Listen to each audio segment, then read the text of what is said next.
Hi friends, स्वागत है अपने यूट्यूब चैनल HUAC बाई अभय में। अगर आप हमारे चैनल पर नए हैं तो चैनल को सब्सक्राइब कर लें और लाइक करें, जिससे वीडियो की नोटिफिकेशन आपको जल्दी से मिलती रहेंगी। चलिए दोस्तों, आज का जो टॉपिक है बड़ा ही इम्पोर्टेंट टॉपिक है। चिलर के ऊपर है आज का टॉपिक हमारा।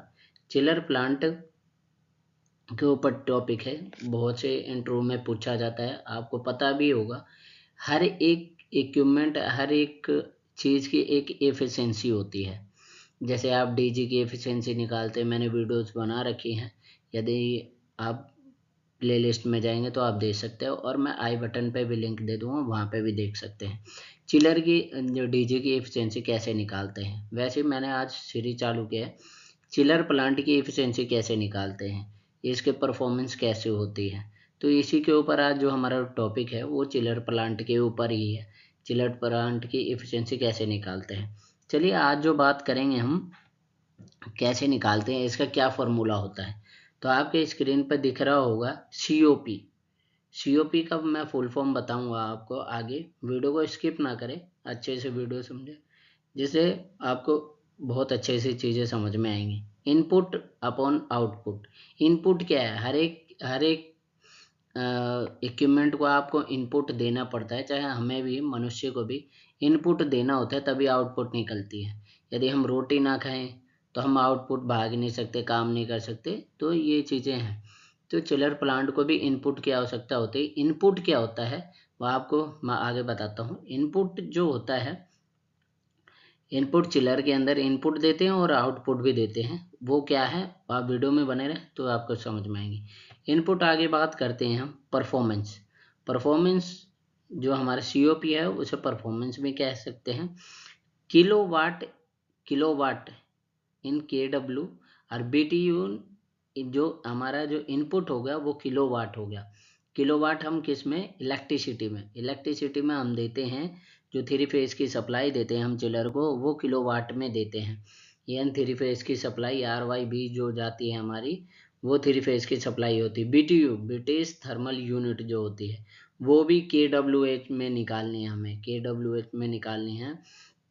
तब आपका इनपुट अपॉन आउटपुट, ये किलोवाट हमने दी, आउटपुट क्या निकला हमारा, BTU मिला, हमें कूलिंग मिली। चिलर की जो कूलिंग मिली वो हमारा BTU हो गया।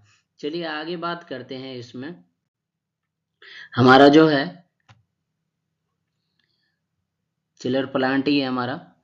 आगे बात करते हैं कूलिंग मेजर यूनिट। जो मैंने बताया था ब्रिटिश थर्मल यूनिट, ये बाहर जो ब्रिटिश थर्मल यूनिट है, जो हम MKS में इसको मेजर करते हैं।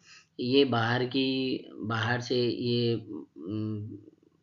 ये चीज़ आई हुई है, ब्रिटिश थर्मल, अंग्रेजों ने दी है हमें ब्रिटिश थर्मल यूनिट को। ये पर आवर, घंटे में हमें नापनी है।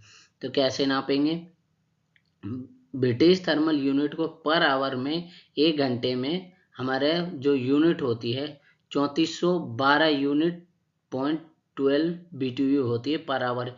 एक जो हमारा चिलर होता है उसमें एक एक घंटे में इतनी यूनिट हमारी जनरेट करती है। जो आती मतलब हमें ब्रिटिश थर्मल यूनिट के थ्रू हमें एक यूनिट में मिलती है, 3412 BTU हमें प्राप्त होता है। चलिए आगे बात करते हैं।